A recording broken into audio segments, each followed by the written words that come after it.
நீங்கள் கேட்டுக்கொண்டிருப்பது shinobi podcast. நான் உங்கள் சாஸ்கே உச்சியா மற்றும் நண்பர்கள் இணைந்து வழங்குவோர் புலிமார்க் கரும்பு சக்கை காண்டம்.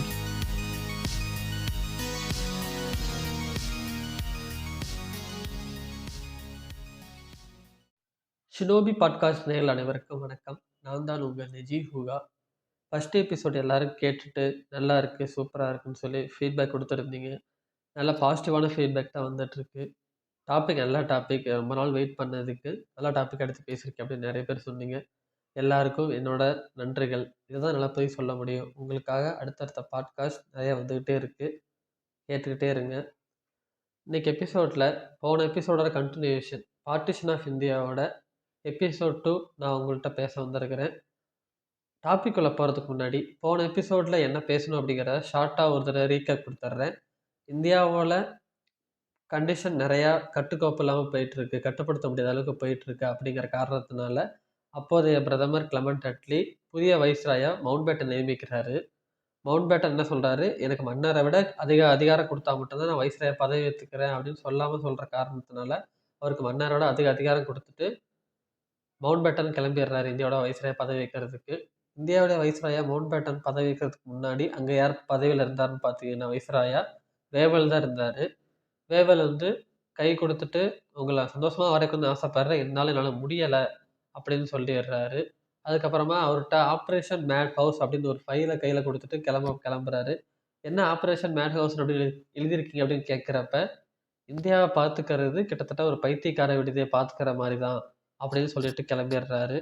அதுக்கப்புறம் கிளம்பினதுக்கப்புறம் தான் தெரியுது, அவர் பதவியேற்றதுக்கப்புறம் எங்கே பார்த்தாலும் நிறைய கலவரங்கள், பிரச்சனைகள், கலவரத்தில் 100 பேர் அடிச்சுக்கிட்டு சாவுறது, 50 பேர் அடிச்சுக்கிட்டு சாவுறது, அது பெரிய பெரிய சிட்டிஸில் கலவரங்கள் அசால்ட்டாக நடக்கிறது அப்படிங்கிறது அதிகமாகிட்டே இருந்த காரணத்தினால காந்தியை பார்த்து பேசுவோம் அப்படின்னு சொல்கிறாரு. காந்தியை பார்த்து பேசுகிறப்ப நாங்கள் இந்தியாவை விட்டு சீக்கிரமாக வெளியேற போகிறோம் அப்படின்னு சொல்கிறாரு. எனக்கு சந்தோஷம் அப்படின்னு சொல்கிறப்ப சொல்லி முடிச்சுட்டு, இந்தியாவை எந்த ஒரு காரணத்தை கொண்டும் பிரிச்சிடாதீங்க, அப்படி பிரித்தா ரத்த ஆறு ஓடும் அப்படின்னு சொல்கிறாரு. அதனால் மவுண்ட் பேட்டன் சொல்கிறாரு, பிரிக்கிறதா சுத்தமாக ஐடியாவே இல்லை, எங்களுக்கு கடைசி வாய்ப்பாக தான் நாங்கள் இந்தியாவை பிரித்து இன்னொரு நாடு தரதாக இருக்கோம் அப்படின்னு சொல்கிறாரு. அதுக்கு காந்திஜி இருந்துக்கிட்டு, என்ன ஜின்னா தானே கேட்குறாரு, தனிநாடு வேணும், எனக்கு பாகிஸ்தான் வேணும் அப்படின்னு கேட்குறாரு, அவர்கிட்டமே முழு இந்தியாவையும் கொடுத்துருங்க அப்படின்னு சொல்கிறப்ப மவுண்ட் பேட்டன் அதுக்கு கேட்குறாரு, அதுக்கு உங்கள் காங்கிரஸ் ஒத்துக்குமா அப்படின்னு கேட்குறப்ப, காங்கிரஸுக்கு இந்தியாவை ஆட்சி செய்யணும் அப்படிங்கிறதெல்லாம் ஆசை கிடையாது, அதுக்கு மக்கள் சுதந்திரம், இந்தியா சுதந்திரம் அடையணும், மக்கள் நல்லா இருக்கணும், முஸ்லீமும் இந்துவும் சகோதரிகள் மாதிரி இருந்தால் எங்களுக்கு போதும் அப்படின்னு சொல்லி முடிச்சுட்டு வந்துடுறாரு. இப்போ மவுண்ட் பேட்டனுக்கு ஜின்னாவை பார்த்து பேசி அவர் ஓகே சொல்லிட்டா போதும், அவர் இந்தியாவை பிரிக்க வேணாம் அப்படின்னு சொல்லிட்டா போதும், அவர் இந்தியா ஃபுல்லாமே உங்களுக்கு காந்திஜி கொடுத்துட சொல்லிட்டாரு அப்படின்னு சொன்னதுக்கப்புறம், அப்படியா எனக்கு ஓகே அப்படின்னு சொன்னால் போதும், அதனால அடுத்தவரை ஜின்னாவை பார்க்க வேண்டியதுதான் பாக்கி. இப்போ காங்கிரஸ் அதுக்கு ஓகே சொல்லுமா அப்படின்னு கேட்குறாருல்ல, அதில் இருந்தால் இன்றைக்கி எபிசோட ஸ்டார்ட் பண்ண போகிறேன். ஏன்னா அவருக்கு நல்லாவே தெரியும் காங்கிரஸ் ஓகே சொல்லாது அப்படின்னு மவுண்ட் பேட்டன் நல்லாவே தெரியும். அதனால தான் அந்த கொஸ்டின் கேட்டார். ஏன்னா நம்ம எல்லாம் என்ன நினச்சிட்டு இருக்கோம் அப்படின்னா, காங்கிரஸோட முக்கியமான போராட்டங்கள் தான் இந்தியாவோட சுதந்திரத்துக்கே காரணம். காங்கிரஸ் அப்படின்னு ஒரு கட்சி இல்லை அப்படின்னா நேரம் இந்தியா சுதந்திரம் அடைஞ்சிருக்காது, ரொம்ப லேட்டாக தான் சுதந்திரம் அடைஞ்சிருக்கும். அவங்க தான் ஒரு நெறிமுறையோட கட்சியை வழி நடத்தி போராட்டங்கள் பல பண்ணி அவங்களுக்கு நிறைய கஷ்டங்களை கொடுத்து இந்தியாவுக்கு சுதந்திரம் வாங்கி கொடுத்தாங்க அப்படின்னு நம்ம நினச்சிட்டு இருக்கோம். பட் காங்கிரஸ் ஆரம்பிக்கப்பட்ட காரணம் அப்படிங்கிறது அதுக்காக கிடையவே கிடையாது. காங்கிரஸ் பிரிட்டனுக்கு ஒத்துவதற்காக தான் ஆக்சுவலாக அனுப்பி வச்சாங்க. ஆக்சுவலாக வெளியில் பிரிட்டிஷை எதிர்க்கிற மாதிரி தெரியும், ஆனால் அவங்களுக்குரிய ஒரு கிளை அமைப்பாக தான் காங்கிரஸை பிரிட்டிஷ் ஆரம்பித்தாங்க. ஆக்சுவலாக பிரிட்டிஷ் தான் காங்கிரஸை ஆரம்பித்தாங்க அப்படி தான் சொல்ல வரணும். என்ன காரணம் அப்படின்னு பார்த்தீங்கன்னா, 1857 புரட்சி உங்கள் எல்லாருக்கும் ஞாபகம் இருந்திருக்கும். 1857 சில பேர் அதை முதல் சுதந்திர போராட்டம் அப்படிம்பாங்க, சில பேர் அது ஒரு இராணுவ கிளர்ச்சி அப்படிம்பாங்க, இன்னும் சில பேர் இந்தியா ஃபுல்லாக பரவலை, இந்தியா ஃபுல்லாக பரவி இருந்தால் ஜெயிச்சிருக்கலாம், இல்லை மக்களுக்குள்ள ஒற்றுமை இல்லாமல் இருந்துட்டாங்க, அதனால் அப்பயே ஒற்றுமை இருந்தால் 1857 நம்ம பிரிட்டிஷ் அடித்து விரட்டி இருப்போம் அப்போல்லாம் கூட சில பேர் சொல்லியிருப்பாங்க. அந்த 1857 பெரிய புரட்சி அப்படிங்கிறது பிரிட்டிஷ்க்கு ஒரு பெரிய அடியாக அமைஞ்சிருச்சு. அதனால டைரக்டாவே அந்த மகாராணியை இந்தியாவோட பொறுப்பை எடுத்துக்கிட்டாங்கன்னா பாருங்க, அப்போ எந்த அளவுக்கு அந்த புரட்சிங்கிறது பிரிட்டிஷுக்கு ஒரு பெரிய அடியாக இருந்திருக்கும் அப்படிங்கிறது. அதை அந்த புரட்சியை அடைச்சி ஒடுக்கிட்டாலும் பிரிட்டிஷுக்கு ஒரு பயம் இருந்துகிட்டே இருக்கு. இன்னும் எத்தன நாளைக்கு எங்கள மிரட்டி, மிரட்டி நம்ம கட்டுக்கோப்புல வச்சுக்க முடியும்? பயத்த வச்சு மட்டுமே நம்மளால எங்கள கண்ட்ரோல் பண்ணிட்டு இருக்க முடியாது. எந்த நேரத்துல வேணா ஒரு அடுத்த புரட்சி, இதோட ஒரு பெரிய புரட்சியோ, மக்கள் எல்லாரும் ஒன்றுபட்டு அடுத்த கட்டத்துக்கு கொண்டு போற அளவுக்கு புரட்சி ஏற்படுத்த வாய்ப்பு இருக்கு. அப்படின்னு பிரிட்டிஷ் பயந்தாங்க. அந்த காரணத்தினால என்ன பண்ணலாம்ன்னு யோசிச்சுட்டு இருக்கிறப்ப தான், அந்த யோசிச்சுட்டு இருக்க நேரத்திலேயே நெறைய இடத்துல புரட்சிலாம் சின்ன சின்ன புரட்சிகள். இப்போ ஒரு சின்ன ஊர்ல, சின்ன வில்லேஜ்ல, இல்ல ஒரு சின்ன சிட்டில ஏதாவது புரட்சி வரும். அங்கருந்து பிரிட்டிஷ விரட்ட பார்ப்பாங்க. அப்படின்னு வர்றது. சில பேர் மீசைய முறுக்கி விட்டுட்டு திரியிறது. யாருக்கும் தெரியாம கூட்டங்கள் நெறையா போடுறது, போராட்டம் பண்றது. இந்த டீ கடையில உட்காந்துட்டு அரசியல்லாம் பேசுவாங்க பார்த்தீங்களா? அதெல்லாம் அந்த காலகட்டத்தில ஸ்டார்ட் ஆச்சு. டீ கடையில உட்காந்துட்டு இந்த புரட்சி பண்ணலாமா? அந்த புரட்சி பண்ணலாமா? அப்படி பண்ணலாமா? இப்படி பண்ணலாமா? அப்படின்னு கேட்க ஆரம்பிச்சது எல்லாமே அந்த காலகட்டத்தில இருந்து தான் ஆரம்பிச்சது. சில பேர் ஆயுத புரட்சி எடுக்க ஆரம்பிச்சாங்க. சில பேர் வெளிநாட்டுக்குலாம் போயி அ புரட்சி அதாவது நெறைய கத்துக்கிட்டு வந்து இங்க புரட்சி பண்ணலாம் அப்படின்னு நினைக்கிறாங்க. உளவு பார்த்தாங்க. பிரிட்டிஷ்குள்ளாரே இருந்துகிட்டு சில பேர் உளவுலாம் பார்த்தாங்க அப்படிங்கிற விஷயங்கள்லாம் பிரிட்டிஷ்க்கு தெரிய வருது. இத பார்த்து கொஞ்சம் பிரிட்டிஷ் பயந்து போறாங்க. சரி என்ன பண்ணலாம்? ஆனா அவங்களுக்கு தெரியும். எவ்வளோ பெரிய புரட்சி வந்தாலும் நம்மளால கண்ட்ரோல் பண்ண முடியும் அப்படின்னு தெரியும். இருந்தாலும் இந்த மாரி சின்ன சின்ன விஷயங்கள்லாம் எதுக்கு நம்ம வளர விட்டுக்கிட்டு, அதெல்லாம் முதல்ல கிள்ளி எறிஞ்சிருவோம். இந்த மாரி சின்ன சின்ன விஷயங்கள் தான் எதிர்காலத்தில பிரச்சனைய உண்டாக்க வாய்ப்பு இருக்கு. அப்படின்னு பிரிட்டிஷ் பயந்தாங்க. அதனால இந்த மாரி சின்ன விஷயத்தலாம் வளர விடக்கூடாது. அவைங்களுக்கே இப்ப இந்த மாரி ஒரு புரட்சி பண்ற எல்லாருமே ஒரே குரூப்பா தான் இருப்பாங்க. இதுக்கு ஒரு கனெக்ட் இருக்கும். அவைங்களுக்கு எல்லாத்துக்கும் ஒரு ஹெட் மாரி நம்ம ஒருத்தர வச்சிரலாம். அவைங்க நமக்கு கீழ வச்சுக்கலாம் அவைங்கள, அப்படின்னு நெனச்சாங்க. அதாவது கிட்டத்தட்ட எப்படின்னா, இப்ப பிரிட்டிஷ்லுமே அந்த கட்டத்துல ஒரு எதிர்க்கட்சி இருக்கும். எதிர்க்கட்சி வந்து ஆளுங்கட்சி பண்றத, இல்ல அரசு ப அர அ அரசி பண்ற தப்புகள சுட்டிக்காட்டுவாங்க. அ சுட்டிக்காட்டினாலுமே அதுவும் ஒரு அதோட துணை கட்சி மாரி தான். அவைங்க ஒரு தோழமையா தான் இருப்பாங்க. பண்ற தப்ப மட்டும் சுட்டிக்காட்டுவாங்க. ஆனா, அவங்களுக்கு எதிரா நெறைய பிரச்சனைகள்லாம் பண்ண மாட்டாங்க. அந்த மாதிரி இங்க ஒரு கட்சிய, ஒரு அரசியல் அமைப்ப நம்ம ஏற்படுத்திறலாம். ஏற்படுத்திட்டு, அதுல மக்களுக்கு ஒரு நம்பிக்கை கொண்டு வரலாம். நம்பிக்கை கொண்டு வந்துட்டோம் அப்டின்னா, மக்கள் எல்லாரும் அவைங்கள்ட்ட டைரக்ட்டா போய் முறையிடுவாங்க. அவைங்களாவே ஏதோ புரட்சி பண்றது, பிரச்சனை பண்றதுன்னு அப்டின்னு ஈடுபட மாட்டாங்க. ஒரு கட்சின்னு ஒரு அமைப்பு வந்துருச்சு அப்டின்னா, அத ஈஸியா நம்ம கண்ட்ரோல் பண்ணிறலாம். பட் தனித்தனியா எங்கேயாவது யாராவது புரட்சி பண்ண ஆரம்பிச்சுட்டாங்க அப்டின்னா, அது ஒரு போர் மாரி, இல்ல பெரிய பெரிய உள்நாட்டு கலவரம் மாரி முடிஞ்சு போயிரும். அப்படிங்கிறதுனால என்ன பண்ணலாம் அப்படின்னு யோசிக்கிறப்ப தான், அப்ப அங்க இருந்த பிரிட்டிஷோட சிவில் அதிகாரி ஆலன் ஆக்டேவியன் ஹியூம், சுருக்கமா ஏஓ ஹியூம் அப்படின்னு இருப்பாங்க. அவர் என்ன ஒரு ஐடியா குடுக்குறாரு அப்படின்னு பார்த்தீங்கன்னா, இந்த மாரி ஒரு ஐடியா குடுக்குறாரு. ஒரு அரசியல் கட்சி, ஒரு அரசியல் அமைப்ப உருவாக்கிறலாம். அது மக்களுக்கு தேவையான எல்லா பிரச்சனைகளையும் அரசுகிட்ட வந்து தெரிவிக்கட்டும். அந்த அரசுகிட்ட பெரிய பிரச்சனை, சின்ன பிரச்சனை எல்லாத்தையுமே தெரிவிக்கட்டும். நம்ம பண்ற தவறுகள சுட்டிக்காட்டட்டும்.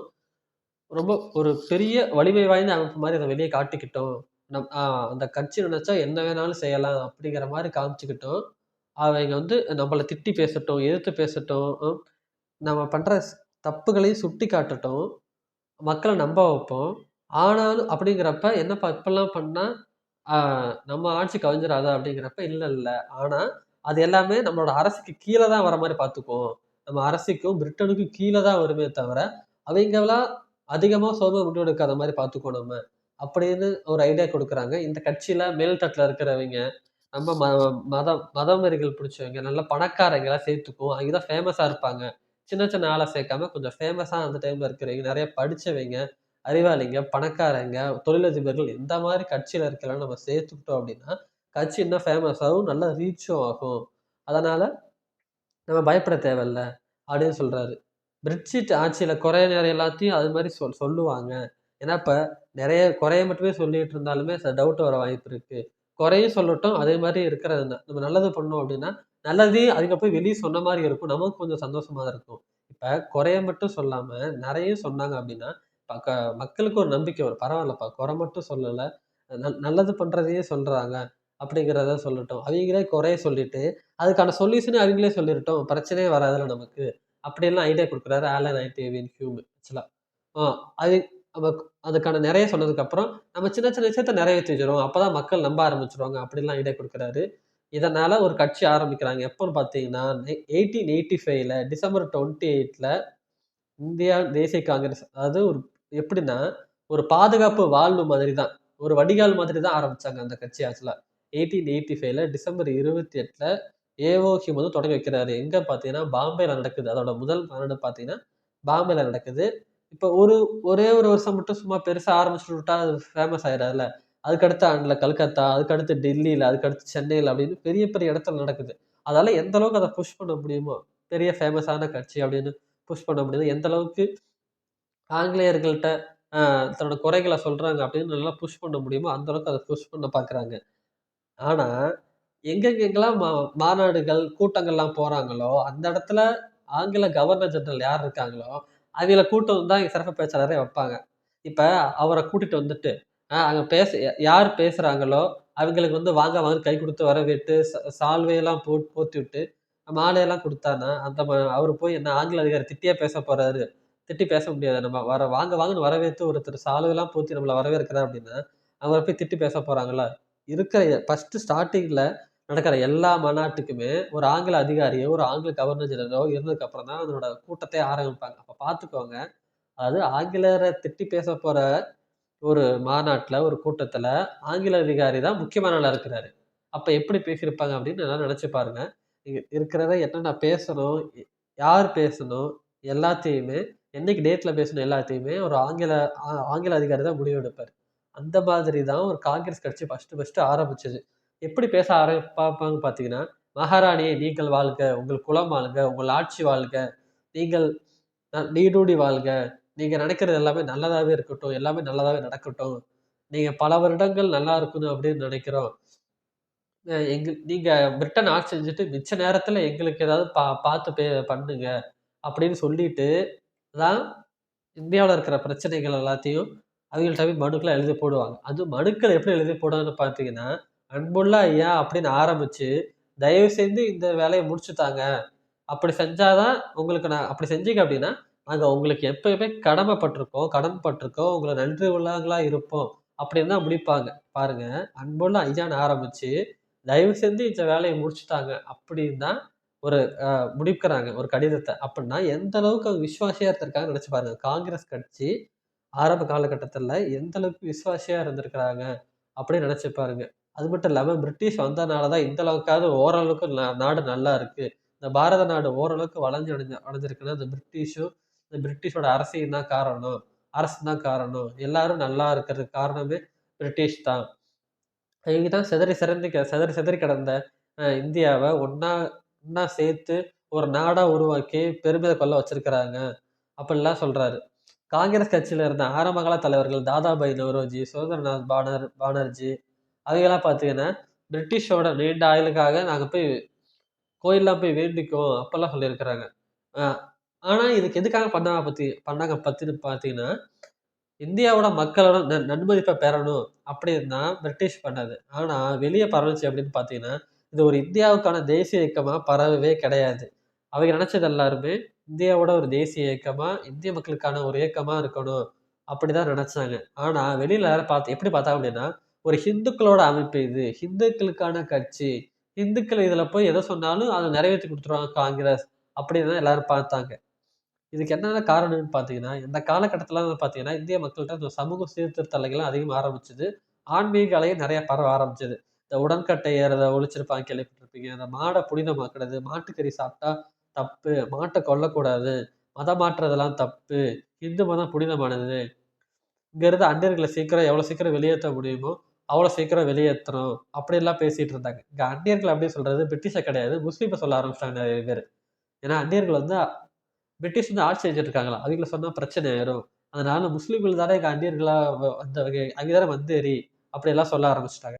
இத பார்த்துட்டு இருந்த பிரிட்டிஷ் மக்கள், முஸ்லீம் மக்கள் என்ன பண்ண ஆரம்பிச்சுட்டாங்கன்னு பார்த்தீங்கன்னா, ரொம்ப பயப்படவும், பீதி அடையவும் ஆரம்பிச்சுட்டாங்க.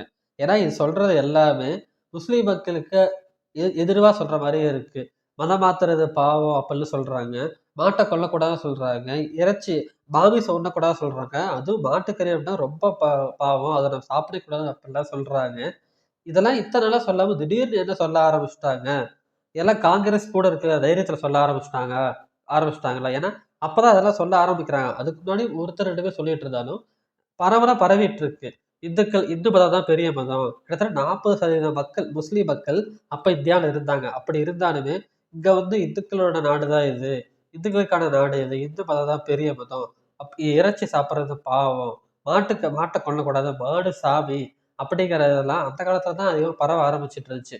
இதெல்லாம் பார்த்து ஓ காங்கிரஸ் வந்து இந்துக்களுக்கான கட்சி அப்படிங்கிற இந்துக்களுக்கு ரொம்ப துணை போறாங்க அப்படிலாம் சொல்ல ஆரம்பிச்சிட்டாங்க.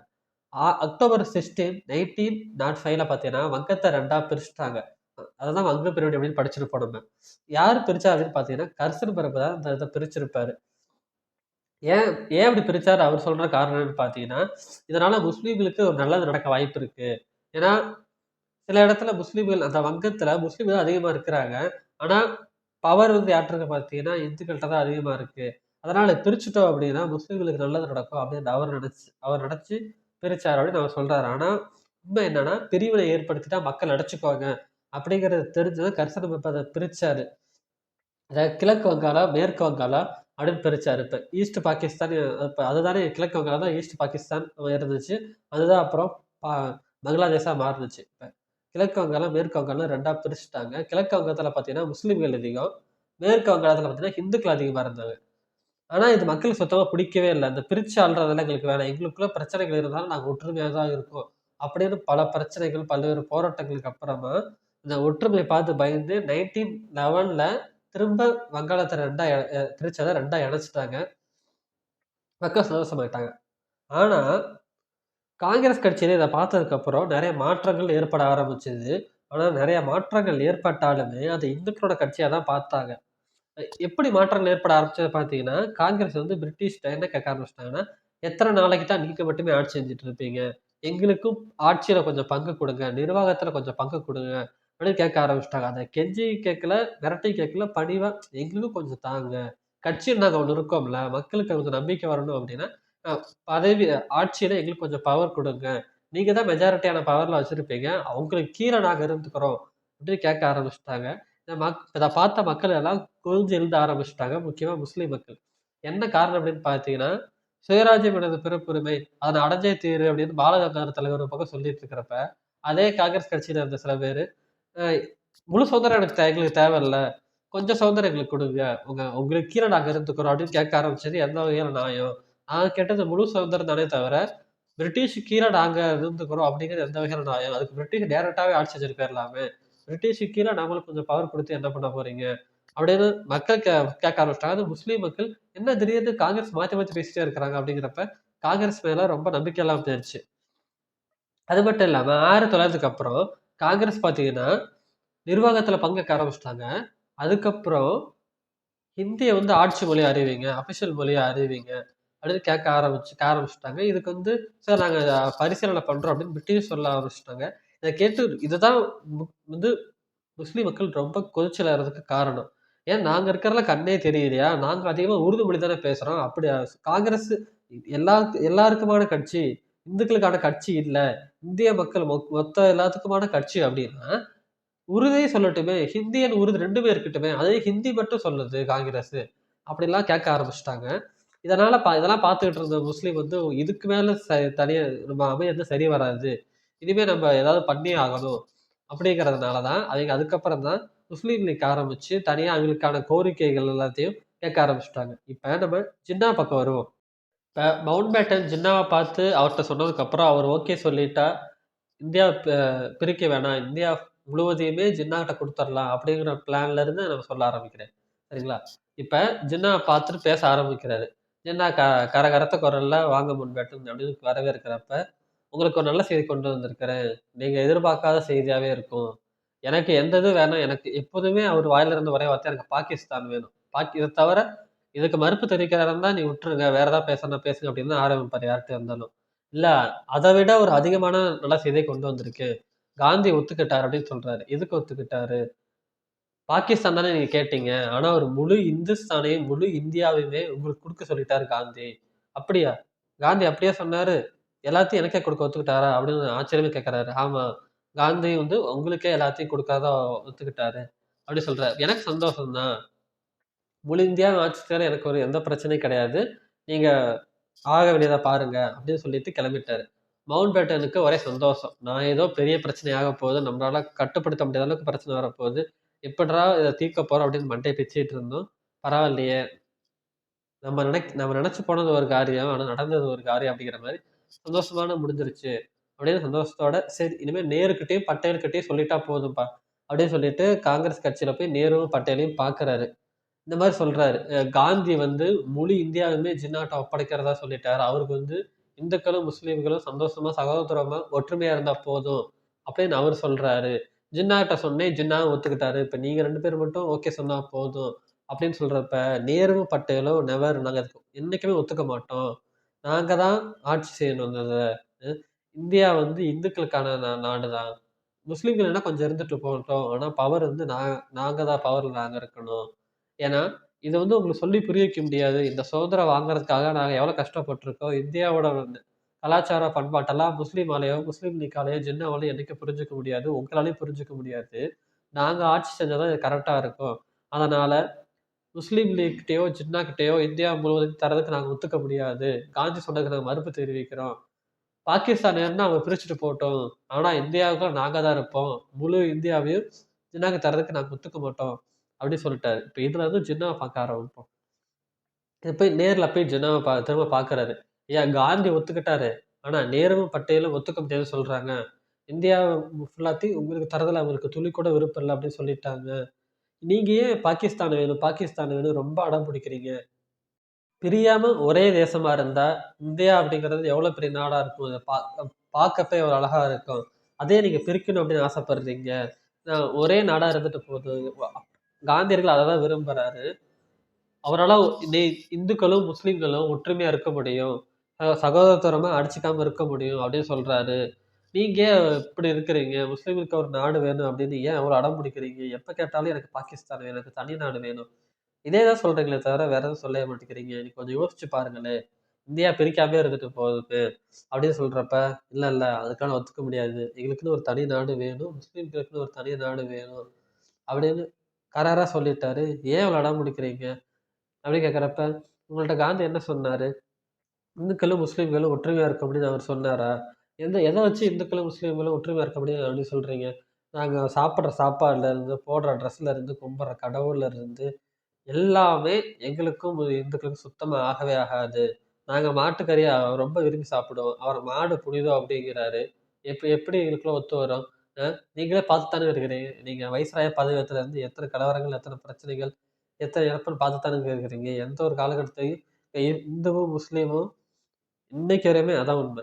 இந்துவும், முஸ்லீம்களுக்கும் எவ்வளோ பிரச்சனைகள், எவ்வளோ மாறுபாடுகள், எவ்வளோ பிரச்சனை செஞ்சுட்டு வராங்கன்னு நீங்க பார்த்துட்டே தான் இருக்கிறீங்க. அது அப்பையிலேருந்தே நடந்துகிட்டு தான் இருந்திருக்கு.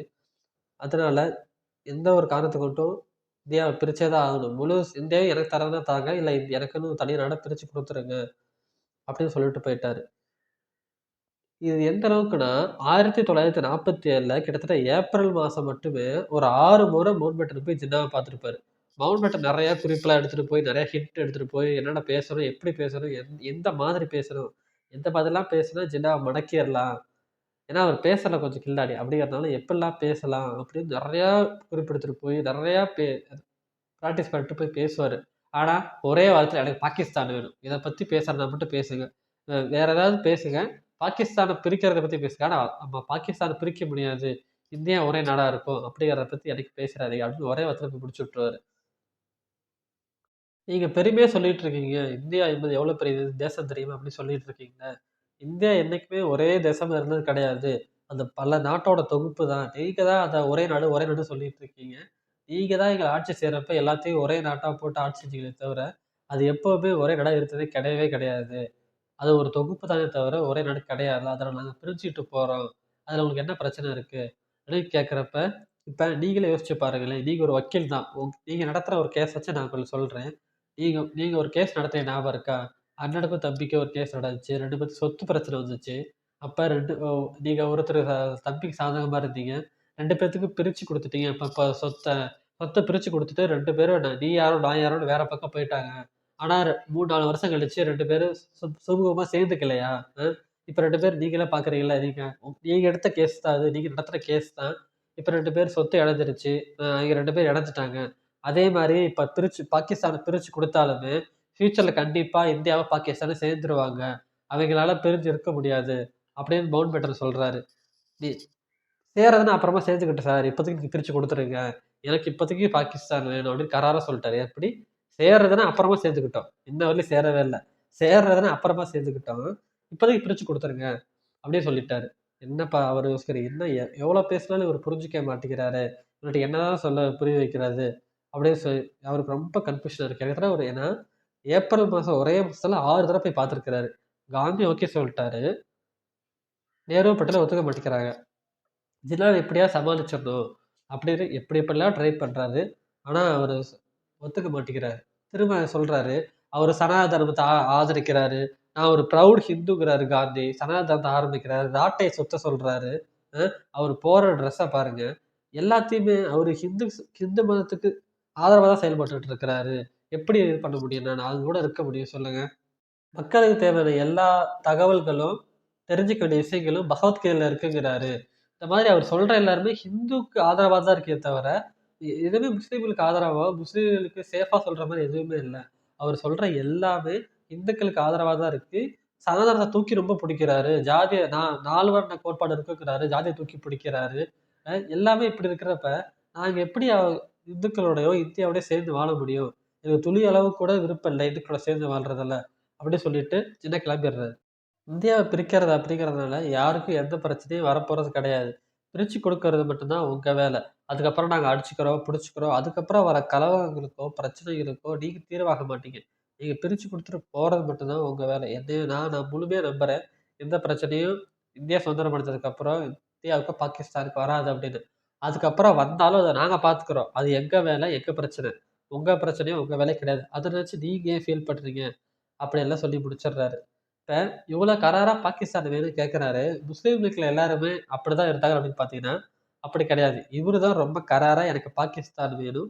முஸ்லீம்களுக்கு தனியா ஒரு நாடு வேணும் அப்படின்னு கேட்கிறாரே தவிர, முஸ்லீம் லீக்ல இருந்த மத்தவங்க எல்லாம் கிடைச்சா கிடைக்கட்டும், கிடைக்கலனாலும் பரவால்ல. நம்மளால முடிஞ்ச அளவுக்கு பண்ணி பார்ப்போம். ட்ரை பண்ணி பார்ப்போம். முஸ்லீம்களுக்கு ஒரு தனி நாடு கேட்டு பார்ப்போம். அப்படின்னு தான் அவர் சொல்றாரு. மத்தவங்க எல்லாம் சொல்றாங்களே தவிர, ஜின்னா மட்டும் தான் எனக்கு முஸ்லீம்களுக்கு தனியா நாடு வேணும். அப்பதான் முஸ்லீம்கள் சுதந்திரமா இருக்க முடியும். அப்படின்னு அவரு நினைச்சிட்டு இருக்காரு. அது மட்டும் இல்லாம, இந்தியா மாதிரி ஒரு வளமான நாடாவும், சிறப்பான நாடாவும் பாகிஸ்தான் இருக்காது அப்படிங்கிறது தெரியும். ஏன்னா, இந்தியா அப்படிங்கிறது ரொம்ப ரொம்ப பாகிஸ்தான கம்பேர் பண்றப்ப ரொம்ப ரொம்ப பெரிய நாடு. அதிகமா வளங்கள் இருக்க நாடு. இருந்தாலும் நம்பளா பார்த்து நம்பளா முன்னேற்றம் அடைய செஞ்சிரலாம். நீங்க இவ்வளோ காங்கிரஸ் சப்போர்ட் பண்ணி பேசுறீங்களே, நானுமே ஒரு காலத்துல காங்கிரஸ் கட்சியில இருந்திருக்கேன். அதுவே உங்களுக்கு நல்லா தெரியும். காங்கிரஸ் கட்சியில இருந்து அதுக்கப்புறம் தான் என்னோட கோட்பாடுகள், கொள்கைகள் எதுவுமே பிடிக்காம தான் நான் காங்கிரஸ் வந்து விலகி, முஸ்லீம் லீக்ல ஃபுல்லா ஜாயின் பண்ணேன். அது மட்டும் இல்லாம முஸ்லீம் லீக்லயுமே இருந்துமே ஒரு கட்டத்துக்கு மேல விலகி நான் பிரிட்டிஷ்ல போய் இருந்தேன். அதுக்கப்புறம் தான் வேற வழி இல்லாம நான் இங்க வந்து முஸ்லீம் லீக்கோட தலைவரா பதவியேத்து, இப்ப நான் பாகிஸ்தான் வேணும், பாகிஸ்தான் வேணும்னு அடம் பிடிச்சிட்டு இருக்கேன். நான் அப்பயிலேருந்து கேட்டுட்டு தான் இருக்கேன். நான் காங்கிரஸ்ல இருந்து விலகி, முஸ்லீம்ல இருந்து விலகி, திரும்ப முஸ்லீம் லீக்ல ஜாயின் பண்ணி பாகிஸ்தான் வேணும்னு கேட்குறேன் அப்படின்னா, எனக்கு பாகிஸ்தான் எவ்வளோ முக்கியம், முஸ்லீம் மக்களோட பாதுகாப்பு எவ்வளோ முக்கியம் அப்படின்னு தெரிஞ்சனால தான் நான் இவ்வளோ அடம் பிடிச்சு கேட்குறேன். திரும்ப இத பத்தி பாகிஸ்தான நான் தரமாட்டோம், இல்ல இந்தியா பிரிக்க மாட்டோம். நேரு, பட்டேல் ஒத்துக்கல அப்படின்னு என்ட்ட பேச வராதீங்க. இதோட ஃபைனலா இருக்கட்டும். பாகிஸ்தான் எனக்கு வேணும். எப்ப பிரிக்க போறீங்க? என்னைக்கு சுதந்திரம் தர போறீங்க? அத மட்டும் பேசுறனா மட்டும் என்ன பார்க்க வாங்க இனிமேலும். பாகிஸ்தான பிரிச்சுருவோம் அப்படிங்கிறது தான் ஃபைனல். இத தவிர வேற எதுவும் உங்கள்ட்ட கிடையாது. அப்படின்னு சொல்லிடுறாரு. இப்ப இதுலருந்து ஒரு டவுட் வந்திருக்கும். ஜின்னா காங்கிரஸ்ல இருந்தாரா? அப்படிங்கிற மாதிரி. அது மட்டும் இல்லாம ஜின்னா முஸ்லீம் லீக்ல இருந்து விலகி பிரிட்டிஷ்க்குலாம் போயிட்டு ரொம்ப நாள் இருந்தாரா? அப்படிங்கிற டவுட்லாம் உங்களுக்கு வந்திருக்கும். இப்ப ஏன் அவர் காங்கிரஸ்ல சேர்ந்தாரு ஜின்னா? ஏன்னா பொதுவாவே முஸ்லிம்கள் யாருமே அந்த காலகட்டத்தில ஃபர்ஸ்ட்டு ஸ்டார்ட் பண்ண டைம்ல காங்கிரஸ்ல சேரவே மாட்டாங்க. அங்க ஒண்ணு, இங்க ஒண்ணுமா தான் சேருவாங்களே தவிர, ரொம்ப ரேரா தான். ஏன்னா, அப்ப வந்து இந்துக்களுக்கான இயக்கமா தான் காங்கிரஸ் பார்த்தாங்க. ரொம்ப நாள் இப்பயுமே ஆக்சுவலா இந்துக்களுக்கான இயக்கமா தான் காங்கிரஸ் பார்த்துட்டு இருக்காங்க. சுதந்திரம் வாங்குற வரலயுமே. அதனால முஸ்லிம்களுக்கான இயக்கம் காங்கிரஸ் கிடையாது அப்படிங்கிறதுனால, அதிகமா சேர மாட்டாரு. ஆனா, இவரு ரொம்ப ஆர்வமா போய் சேர்ந்தாரு காங்கிரஸ்ல. அதுக்கப்புறம் காங்கிரஸ்லேருந்து விலகி, முஸ்லீம் லீக்லயே ரொம்ப நாள் இருந்தாரு. அதுக்கப்புறம் முஸ்லீம் லீக்ல இருந்து எனக்கு வேணாம் அப்படின்ட்டு போயி பிரிட்டிஷ்ல இருந்தாரு. அதுக்கெல்லாம் காங்கிரஸ்ல இணைய காரணம் என்ன? அதுக்கப்புறம் காங்கிரஸ்லேருந்து விலக காரணம் என்ன? அதுக்கப்புறம் அவர் பிரிட்டிஷ் போறதுக்கான காரணம் என்ன? இது எல்லாத்தையும் அடுத்த எபிசோட்ல உங்களுக்காக நான் பேச வருவேன். அதுவரையிலும் நீங்க வெயிட் பண்ணுங்க. ஃபர்ஸ்ட் எபிசோடுக்கான ஆதரவு குடுத்ததுக்கு ரொம்ப ரொம்ப நன்றி. உங்களுக்கு நான் ரொம்ப நன்றி மட்டும் சொல்ல கடமைப்பட்டிருக்கிறேன். Okay friends. நெக்ஸ்ட் எபிசோட்ல சந்திப்போம். நெக்ஸ்ட் எபிசோட்ல இதே மாதிரி உங்களுக்கான சுட சுட நல்ல நியூஸ் காத்திருக்கு. பாய். நான் உங்கள் நெஜி. Thank you.